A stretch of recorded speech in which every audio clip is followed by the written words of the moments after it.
यह अमेरिकियों का सबसे बुरा युद्ध था। कई सैनिक इस पर बात नहीं करना चाहते। ये वही लड़ाई है जो फिल्म से प्रसिद्ध हुई थी। अमेरिकियों ने इस पर डॉक्यूमेंट्री भी बनाई थी। तो उनकी नजर में वहां क्या हुआ था, आज हम यही जानेंगे। कहानी 1950 के थैंक्सगिविंग से शुरू होती है। तब अमेरिकी सेना ने उत्तर कोरिया पर कब्जा कर लिया था। अब केवल यालू नदी पार करनी बाकी थी। मैक ने कहा कि यालू नदी पार करना मक्खन काटने जैसा आसान होगा। वह क्रिसमस से पहले वहां पहुंचना चाहता था। सैनिकों ने टर्की खाई और फिर मैक ने उन्हें 2 हिस्सों में विभाजित कर दिया। प्रथम मरीन डिवीजन 12,000 सैनिकों के साथ उत्तर कोरिया के चांगबाई पहाड़ों की ओर बढ़ा।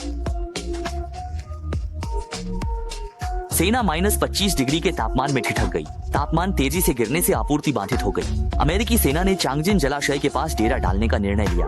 रात में पहरे पर तैनात सैनिकों ने पेड़ों की शाखाओं को हिलते देखा। अचानक आकाश में फ्लेयर दिखाई दिए। इसके बाद चार्जिंग हॉर्न की आवाज आई। सो रहे सैनिक भयभीत होकर जाग गए। अमेरिकी सैनिक अचानक बड़ी काली छाया देखकर घबरा गए और तुरंत बचाव के लिए जुट गए। एक सैनिक ने याद करते हुए कहा कि उसने काली छाया पर गोली चलाई थी, लेकिन वह फिर भी आगे बढ़ रही थी। जब रोशनी की गोली बुझ गई तो दोनों तरफ से अंधाधुंध गोलियां चलने लगी। एक और सैनिक ने कहा, ऐसा लगा जैसे काली छाया उनके पीछे आ गई थी।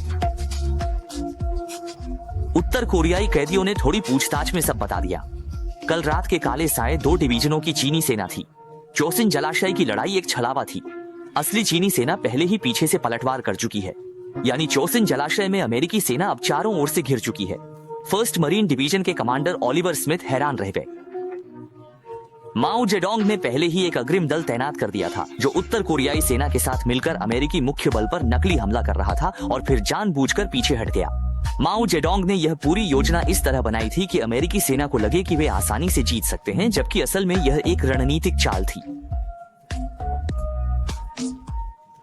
लंबी झील के पास 60,000 सैनिक इंतजार कर रहे थे।